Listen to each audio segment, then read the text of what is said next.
તો ભાઈ ખાસ કરીને જે રતનાલમાં ગ્રામ પંચાયતની ચૂંટણી છે, લોકોનો કેવો પ્રતિસાદ મળી રહ્યો છે, ખાસ કરીને લોકોને શું અપીલ કરશો?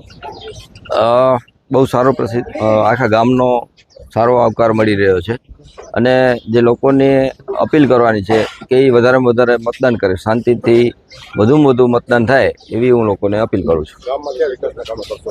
ગામમાં જે અત્યારે અમારે ડોર ટુ ડોર બધી જગ્યાએ સંપર્ક યાત્રા ચાલુ છે અને એ સંપર્ક યાત્રા કરવાનું મુખ્ય કારણ એ જ કે આપણે ઘરોઘર શેરીઓમાં ફરીએ તો આપણને ખબર પડે કે કયા ઘરની કયા શેરીની કઈ સમસ્યા છે.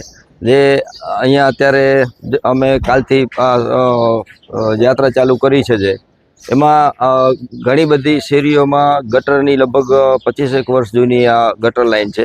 એના આપ જાણો છો કે 25 વર્ષમાં કેટલી વસ્તી વધી ગઈ હશે.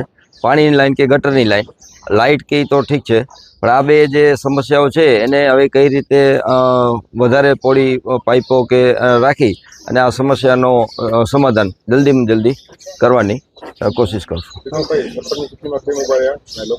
સરપંચની ચૂંટણીમાં પહેલાં બી મેં મીડિયા સમક્ષ કીધું છે કે રતનાલ ગામે અમને અમારા પરિવારને ખૂબ આપ્યો છે. ખાસ કરીને મારા પિતાશ્રી આ ગામના 20 વર્ષ સરપંચ હતા અને એમને સરપંચથી રાજ્યમંત્રી સુધી જો પહોંચાડવામાં મહત્ત્વનો સિંહ ફાળો હોય તો આ રતનાલ ગામનો છે.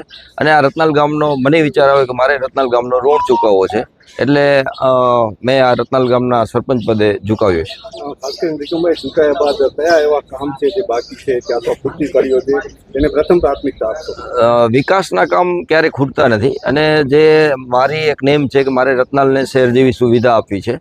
તો જે પણ શહેર જેવી સુવિધા પછી એના વિકાસના કામો સિવાય પણ બીજા ઘણા કામો છે હોઈ શકે, અંગત કામો, વ્યક્તિગત કામો જે હોય, શાળાના સ્કૂલમાં એડમિશન હોય, હોસ્પિટલનો કામ હોય, ટ્રાન્સપોર્ટને લગતો હોય, પશુપાલનને લગતો હોય, ખેડૂતોના પ્રશ્નો હોય, એ બધા પ્રશ્નો પણ હલ કરીએ તો પ્રજાને અમે ન્યાય આપી શકીએ. ધન્યવાદ.